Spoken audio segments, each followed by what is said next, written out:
This board that I've got in front of me here is a board which I bought off eBay in a job lot of 15. It's board number 9. The motherboards that I bought were originally sold as scrap, and I'm doing a little series on YouTube where I'm basically trying to fix them just for fun. But this board in front of me, I kind of cheated. Instead of basically working on them for a video, I took a sneak peek at it first because it looked fairly clean and it kind of intrigued me. So I've already worked on 8 of them, and then this was number 9, and it was originally going to be for a video as part of the series, but I'm kind of going to mix and match it because I want to show you something on this video with this board. So I'll power this board on and it seemed to work sort of okay. There is still an issue on it. When I first started this up, it had an issue where it was trying to load up as if the software had just been reinstalled, and then it would crash and it would go back to the start of the animation. So it was kind of strange, but I managed to get past that. It managed to get past it, it managed to get through to the dashboard and seems to work absolutely fine. However, this is a disc edition PlayStation 5. And the problem with that is the fact that I don't have the disk drive daughter board which is paired to the drive. So what I'm going to be doing instead of repairing this is I'm going to show you how to get around that. So on the PlayStation 5 as well as the PlayStation 4, same as the Xboxes, if it's a disc edition, it needs the daughter board out of the disk drive. It needs that PCB because there's a chip on there which is paired to the board. So what I'm going to do today is I'm going to show you how to get around that by rewriting the BIOS chip and turning this board from a disc edition board into a digital board. So with that being said, if you are new to the channel and you like this type of content, I would really appreciate it if you hit subscribe and turn on the bell notifications. That way you don't miss any future videos. If you do want to organise a repair, you can do so by getting in touch using the website in the video description, consolefix.co.uk. You can book it in, send it over, and I'll do my best to repair it for you. If you do need this doing, it is a job which is going to require some soldering, it's going to require some specialist tools, and it's going to require a little bit of software modification as well. This is not a hack, okay? This is not a security exploit, this is not anything to do with security circumvention or anything like that. This is a bypass to basically be able to repair these things if either we don't have the original daughter board or if the daughter board has failed. Shut up, phone. Anyway, but yeah, I'm not going to be telling you how to hack anything, so you know there's nothing illegal about this. The console works and it updates fine when this workaround has been done. Let's get into it. I'm going to show you exactly what's going on with this console. I'll show you the error message on the TV, and then I'll show you how to bypass everything and turn this from a disc edition into a digital. Today's video is sponsored by PCBWay. Whether you're starting a small project to keep yourself busy or you're looking to launch a brand new product into the world, PCBWay have got you covered. Your project can go from idea to reality with services including PCB prototyping, BOM management, mass production, and even CNC or 3D printing your final product. PCB production starts from just $5 for 10 1 to 2 layer boards, with professional PCB assembly starting at as little as just $30. Check out the link in the video description to learn more. Now let's get back to fixing this PlayStation 5. So unfortunately I'm going to have to do a voiceover on this because the audio was messed up on my overhead camera view. But looking at this janky setup here, you can see that I've got everything I need for a test rig except for a power button. So I'm going to replicate that power button press by shorting out the left resistor by the power button connector down to ground, and that will basically allow me to turn the console on. But if I go to what I like to call the ugly cam, I'm sure you can understand why. Let's turn on the TV and I'll show you what's actually happening with the console. So I've tried to update this, but because it's a disc edition board, it's going to throw up with an error just as soon as I actually turn the damn thing on properly. And I haven't even got the HDMI cable plugged in. You could have told me. And there you go. So as you can see, connect the controller using the USB cable and then press the PlayStation button. So I'm going to connect up a PlayStation 4 controller because I don't have a working PS5 controller at the minute. There we go. And it says update system software Update from internet. No, I can't do that. Okay, we're stuck in a boot loop at the minute. So we need a USB drive that contains an update file for 6.50. So even though I know the result of this, even though I know that this isn't going to update, I'm going to show you exactly what happens when I do try to update this console. Here I've got a USB. This is a 16GB FAT32 USB. So I've got a PS5 folder, I've got an update folder, and then I've got PS5 update.pup. So that file I've just taken from darksoftware.xyz, which is an archive of PlayStation software, or well, for most consoles I think, but I only use it for PlayStation because it's the only thing I need it for. But I've just downloaded 6.50.00.10, and basically that is this file just here. So there's the USB. I'm going to plug that into the console, and that should allow it to run through an update. Should. And we get a SU101312-8 error code. Now, if you've worked with any PlayStation 5s at all, you'll know that that is a error code where it can't find the disk drive. And the reason for that is because it doesn't exist. We don't have it at all. Like I said, this was bought as a scrap board. It didn't come with the daughter board, which means that I technically can't use this as a console. Or can I? Right, back to future Phil. So as you can see, we've got the board here on the table, and you can tell this is a disc edition board just based on the fact that it's got the connectors for the disk drive and the disk drive power cable. But as you can see from this digital board just here, it doesn't have those connectors, and it also doesn't have the surrounding components around F7501, which is the power management area for the disk drive. So power comes in, you've got the fuses, and you've got the transistors which regulate the disk drive voltage. So what I would suggest here is, in order to change this from a disc edition to a digital edition board, what we need to do is we need to actually remove those connectors. So basically the disc edition has got cutouts for those specific connectors on the housing itself, whereas the digital edition hasn't. So if you was to put this into a digital edition housing and make this into a proper digital edition board, then you wouldn't actually be able to get it to fit. You would need to change the housing and leave the old disc edition housing on, which means you've got blank space, and you've also got the space where the disc comes in and out as well. We don't want that, so the best practice here is just to remove those connectors completely.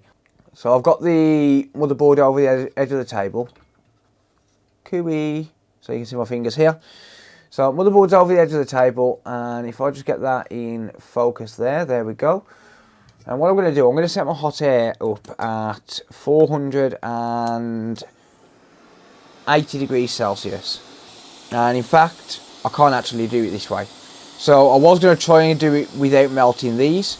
I'm still going to try and do it. You probably don't need to hang it over the edge of the table, but there is a speaker on the other side which you're going to melt if you do it from underneath the board. So I'm going to completely skip that. I'm going to try and do it without melting the connectors, but in all honesty, it's probably going to melt those connectors, and there's probably not a lot that we can do. We could probably use low melt solder, but the problem is there's some anchor points here which we're not going to be able to get to anyway. I don't really care about these connectors. I've got plenty of donor boards with those connectors on, so I'm going to try not to melt them, but if I do, then it's not a big issue. But because I'm not going to be reusing this as a disc edition board, I'm not really bothered. Don't care about the connectors. So I will try not to melt it, and the way I'll do that is by constantly moving the hot air around. I'll fast forward through this bit until it's ready to come off the board. I'm going to constantly move the hot air around in a circular motion, and sometimes it works, sometimes it doesn't, but sometimes you can get away with doing it from above the board and not damaging the connector by doing it this way, because it'll heat up the entire area evenly.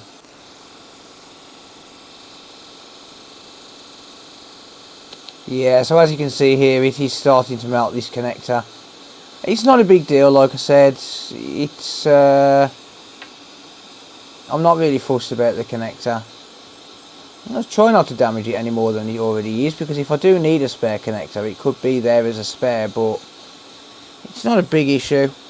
Okay, it's actually starting to melt now, so I think this is going to be pretty much impossible without melting the connector, so I'm just going to go for it. Stuff it. Let's melt the thing. Yeah, there you go. Alright, so that connector's removed. And yeah, now it's unusable. It's now a sad face. Turn that phone upside down, because we're going to fix this console anyway. Okay, anyway, enough of the dad jokes. It's the same with this connector. So this is the disk drive power connector, so you wouldn't get power to the disk drive without this. Again, not going to waste any time, just going to remove the damn thing. I could break the connector off because we're not going to be reusing it, but you know, we're not going to be reusing the traces. I could just snap it off. Nah, don't really care about it. It's worth it.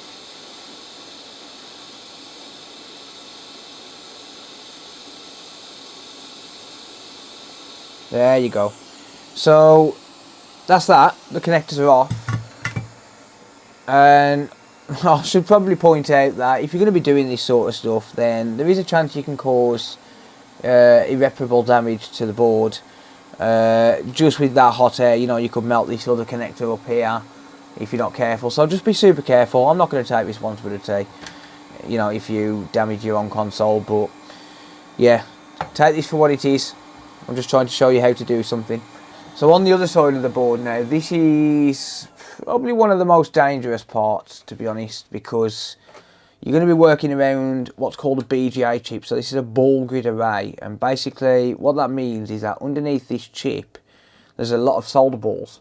So this big chip here, this CXD90061GG, that's called a south bridge, and it basically controls all of the power rails on the board. And the chip that we need to access is right next to it. That might look a little bit familiar if you've ever worked with PCs. It's a BIOS IC or a SPI flash ROM. So basically what we need to do, we need to take this SPI flash ROM off, and inside this ROM there's some encrypted keys. So the encrypted keys, they basically tell the console, or they tell the software, so this chip will talk to the firmware once it's, you know, once it's actually powered on and stuff. It does actually contain some boot sequences on this, so without this the console won't even attempt to start to initialize, if that makes sense. It won't even activate any of the power rails without this BIOS chip. So this is very important, but it basically communicates with the rest of the system, and the APU has a unique key. This also has a unique key which basically tells it what disk drive should be in it, or what disk drive daughter board rather.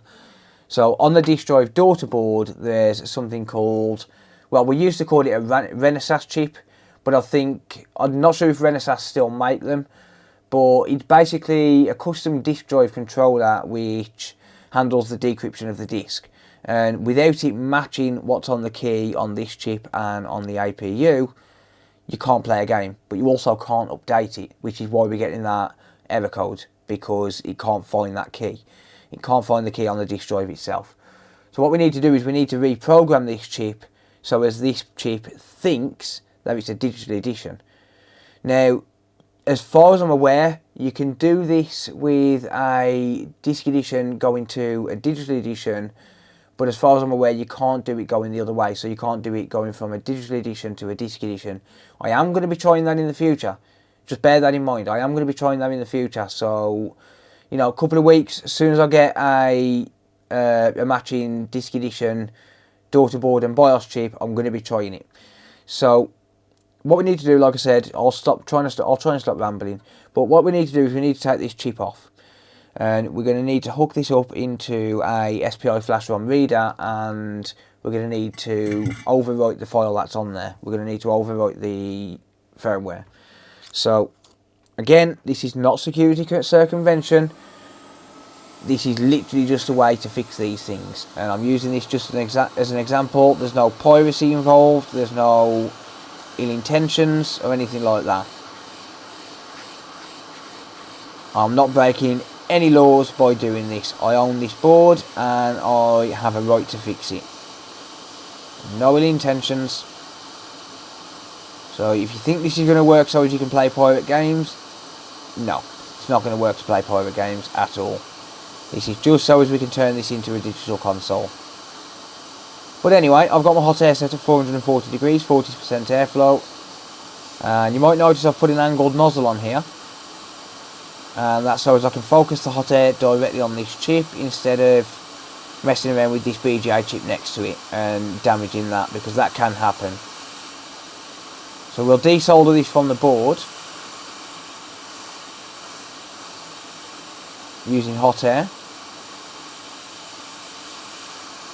I'm using an Atten ST862D, by the way. That's almost desoldered. It's a high temperature area, so it does take a little bit.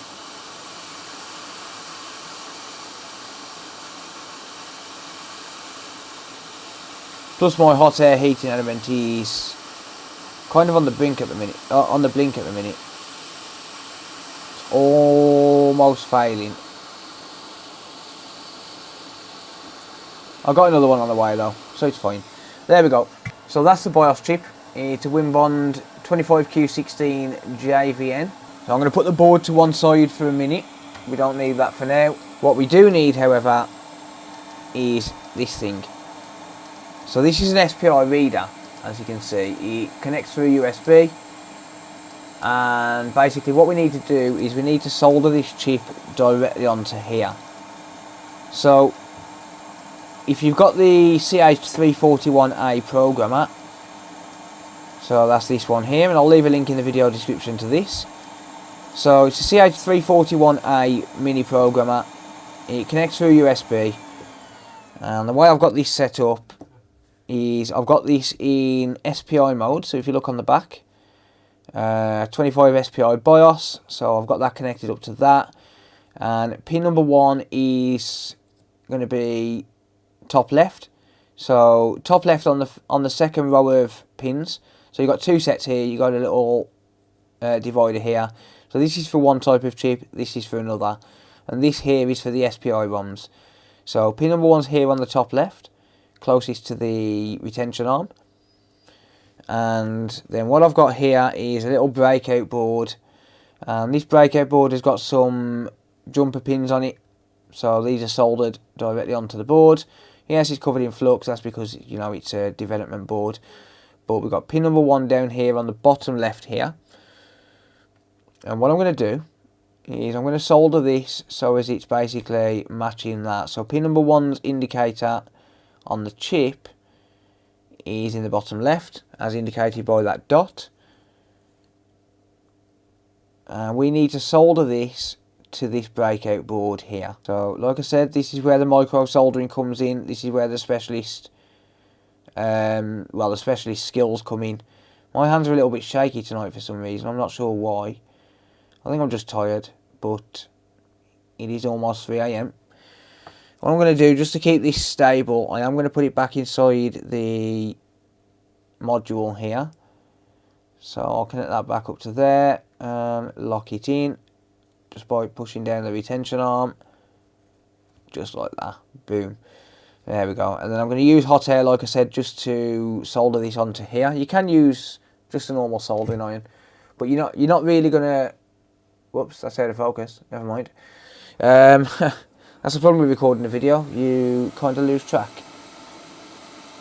So you don't really need hot air for this part, but it's just easier.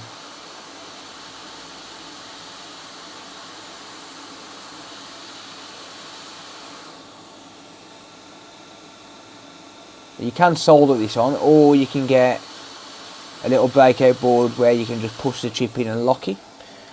You know, that is an option, but you're still going to need hot air or a soldering iron to desolder it from the PS5's PCB anyway. No matter what, you're going to need a soldering iron at least, just to remove this chip.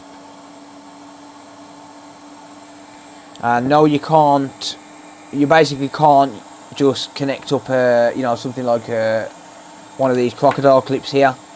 You can't connect it up to something like that. And the reason for that is because if you did that and then you turned it on, you'd basically be forcing 3.3 volts to backfeed back into the south bridge. That you don't want. because you're probably going to kill the board. So the chip has to come off. I'm just going to tidy up these solder joints a little bit. So not that it's really necessary. Like I said, this is a development board. It doesn't matter what these solder joints look like. It's just I want to make sure we've got a nice solid joint on each pin. Make sure that they're all nice and shiny. No oxidation. Nothing that's going to interfere with the work that we're about to do. We do not want to mess this up. There we go. Okay, and this is ready to plug into the computer now. So, like I said, this is a CH341A, and basically I've got this connected to a breakout board. All of the pinouts match and they're all correct. So pin number 1 is down there, indicated by pin number 1, and pin number 1 on here is on that pin there. Well, it's the 5th pin down from the top on the left hand side, and that is correct. That is how it's meant to go. And we're going to use the retention. There we go. So that's locked in now. That's locked in. It's not going to move, and it's making a nice solid contact for the interface. So let's plug this into the computer. So I'm on the computer here, and we need to load up the programming software. So I'm using Neo Programmer. I'll provide a link to download this in the video description.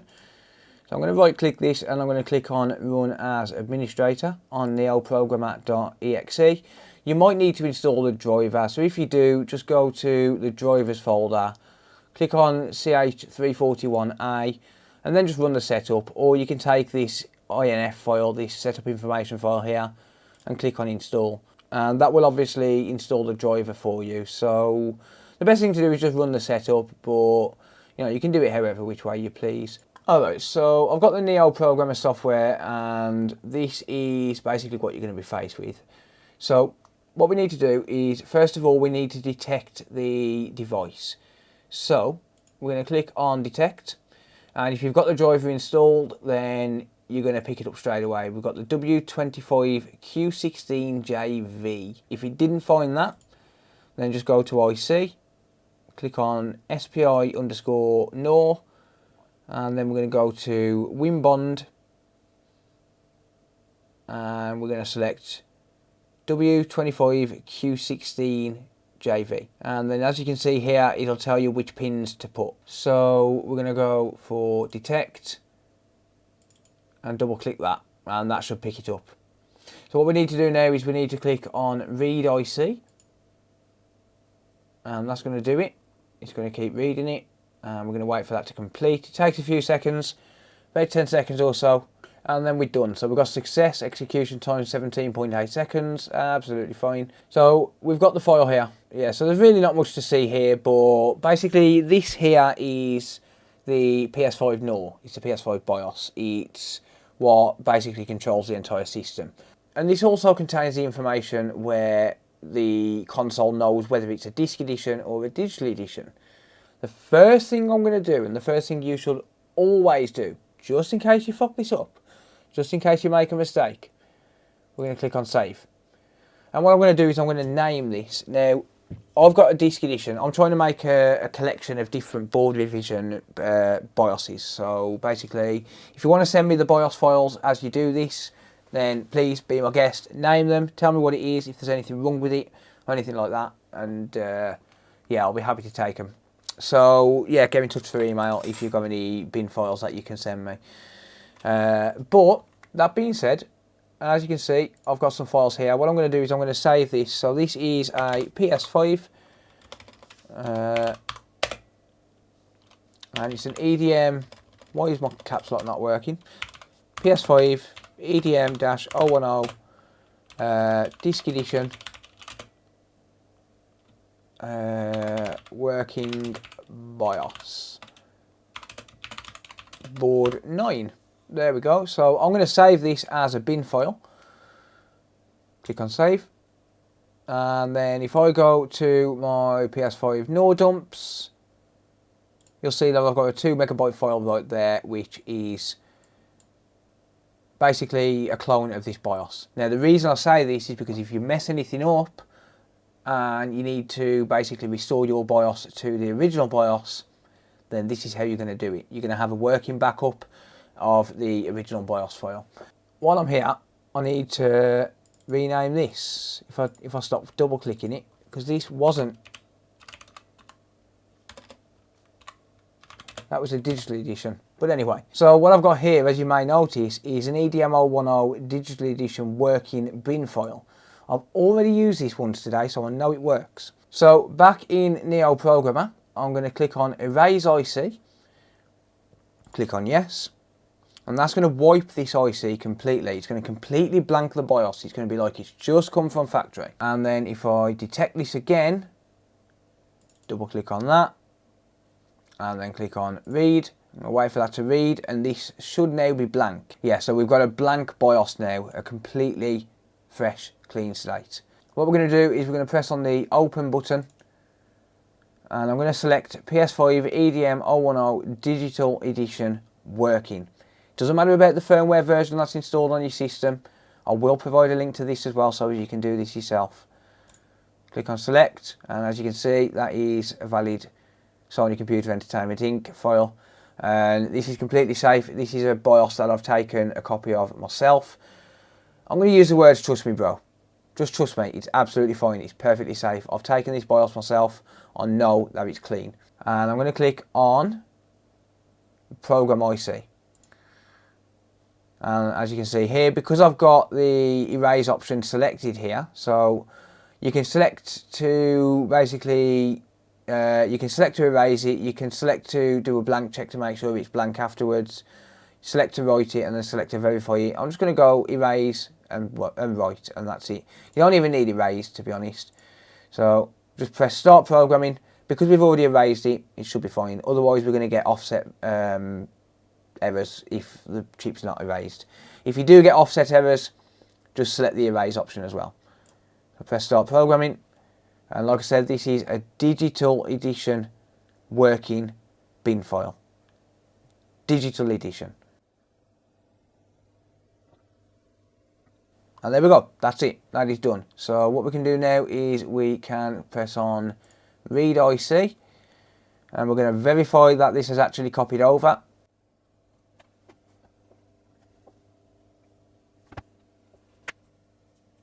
And there we go. So you can see we've got Sony Computer Entertainment. If we scroll down, we should see that a few more times, and then we've got the encrypted data there as well.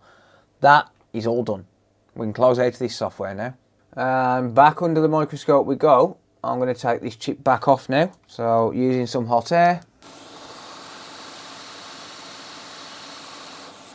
Okay, that chip's desoldered. So let's just bring this board back in. I'm going to add some flux, and I'm going to replace this solder with some leaded solder. I'll just drop this chip here for a second, if it'll ever get off my bloody tweezers. Get off. Hey, get off.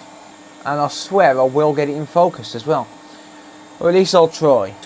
Alright, so like I said, I'm going to replace this solder that's on the board with some leaded solder. That's just going to lower the melting temperature, because what's on there at the minute is lead-free solder, given that it's never been taken off before. That's just saying what you know that I've actually done this from scratch as well, is the fact that I never took the chip off before. So, you know, I've used a board which genuinely needs this doing to it. There we go, so I've replaced that solder there. And like I said, that just lowers the melting temperature. Lead-free solder has a higher melting temperature than leaded solder does. But because the melting temperature is lower on this lead-free stuff, on this leaded stuff, than it is on the lead-free stuff that's underneath the BGA chip, the safe bridge, this is going to melt first and keep this chip safe.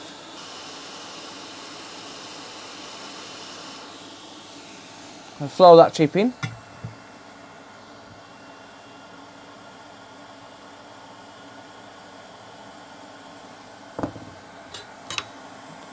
Then I am going to just run the iron over these solder pads.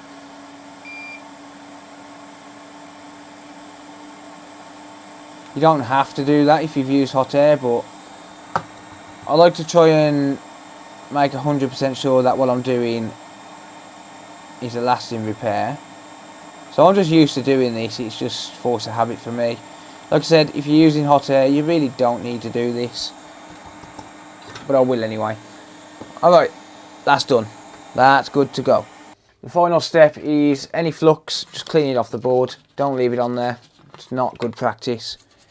So I'm just using isopropyl alcohol and a toothbrush here just to get rid of that excess flux. Just get the board nice and clean, make it a habit.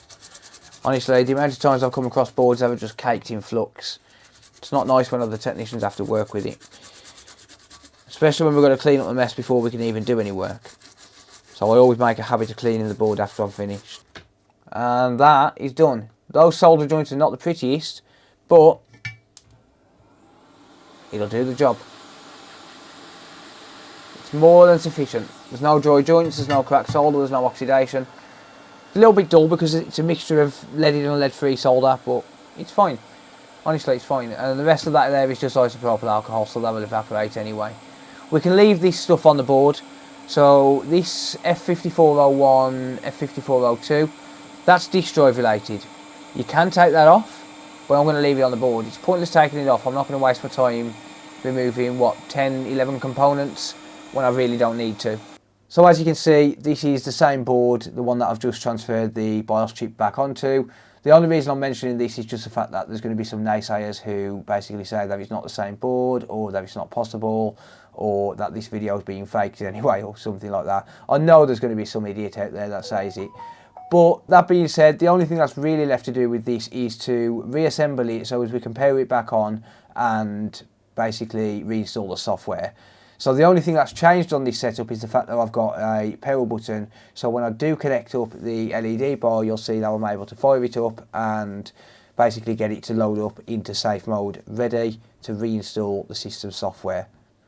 So with everything turned on and the HDMI cable connected, we just need to connect up the USB dongle with the system software reinstallation file. And there we go. So that's in safe mode now. Let's connect up a controller. And let's go for update system software using USB drive. And as you can see, again, same firmware version 6.50. Click on OK and click on update. Copy the update file, so that's copying over from the USB because we chose to update it using USB, not the internet. And now it's updating. So we're going to go through a system reboot, and I think there's one more stage, and then once this if it gets past 1% on this stage, then it's a success, because that'll mean that it's accepted the update, because this is basically where it's checking for the disk drive. In fact, I think that check has already happened, so we should now, fingers crossed, we should now have a working PS5 digital edition board. There we go. That's accepting the update. I'm going to let that run through, and then once it's done, we should be able to basically run this console as if it was a digital edition PS5. 100%. That's just going through the reboot now. There we go. We should get wireless controller sync. Bink. There we go. I was looking at it through my other screen, by the way. And back to the issue that I had this afternoon. So, yeah, I mean, that does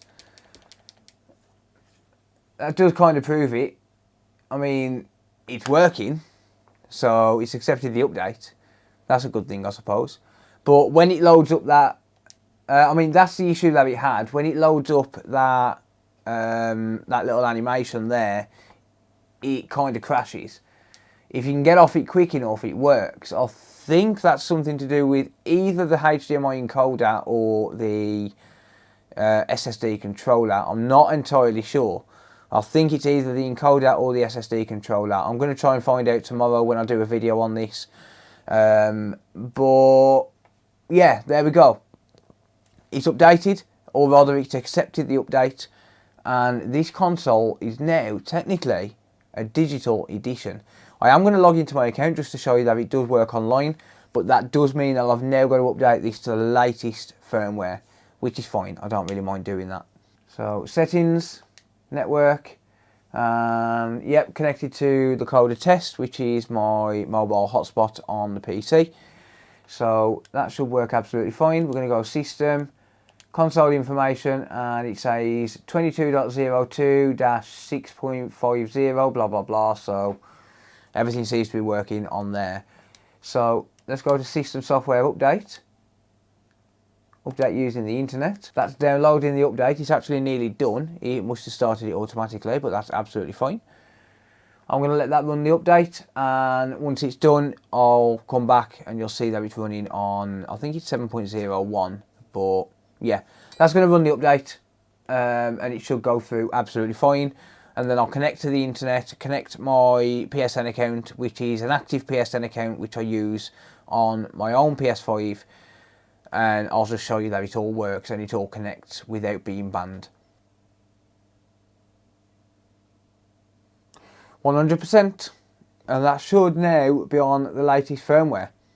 So yeah, while I'm waiting for this to reboot, like I said, this does need some micro soldering and some tinkering to actually get it working, but it is possible to actually turn these into a digital edition board.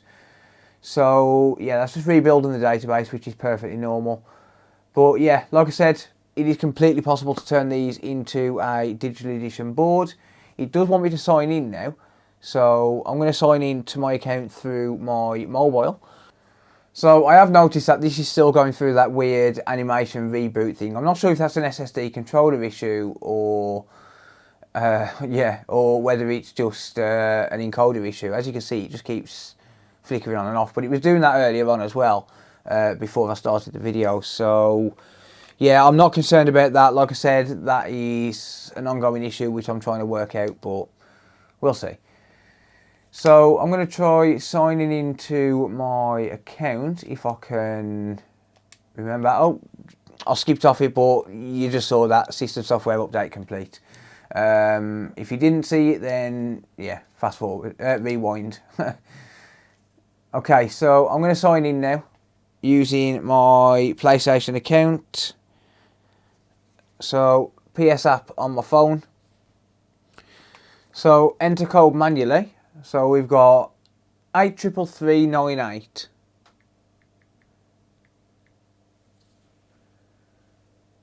As you can see, you probably can't see that on the screen there, but never mind. And yeah, there we go. So as you can see there, that's just signed me in. And let's skip all of that. Let's skip all of that because I don't want to change any of my own settings. But there we go, we're on the PlayStation Store.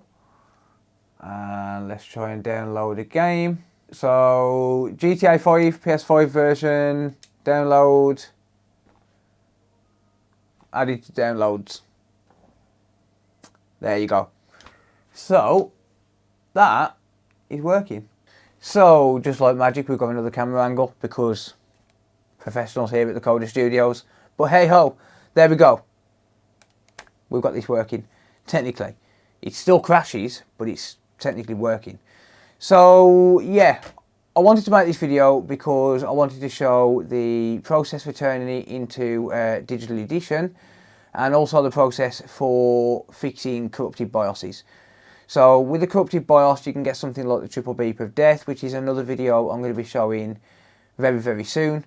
I'm going to show you the symptoms and then again how to actually fix it. But again, how to fix it will be this exact process. Rewrite the BIOS. And yeah, there we go. So I hope you enjoyed the video. Thank you very much for watching. If you do have any comments or questions, leave them down in the comment section down below. As I said, I will leave links to everything in the video description as well. And all links will be affiliate links, so they do massively help me out. If you do want to become a channel member, you can do so, or you can become a Patreon supporter using the link in the video description. You can head over to Twitch and follow me on there. I do live stream over there, so if you do want to check me out, please feel free. You can support me by linking an Amazon Prime account to Twitch and becoming a Twitch Prime subscriber. It doesn't cost you anything to do if you've got Amazon Prime, but it does massively, massively help me out. As always, there's also going to be some donation links in the video description as well if you do want to support me that way. And if you do want me to do this for you, if you either don't have the SPI flash ROM, if you don't feel or reader rather, if you don't feel confident enough, if you don't have the soldering tools, as you can see, soldering iron, hot air gun, you need that sort of stuff to do this kind of work. But I do offer that as a service. Or if you just don't want to buy the programmer, I do sell pre-programmed digital edition BIOS chips on my online store. So with that being said, that is going to be it for this video. Thank you very much for watching. As always, don't forget to check out the online store, consolefix.shop, for all your tools, parts and supplies. With that being said, thank you very much for watching, and I'll see you all in the next video. Don't forget to subscribe. Bye for now.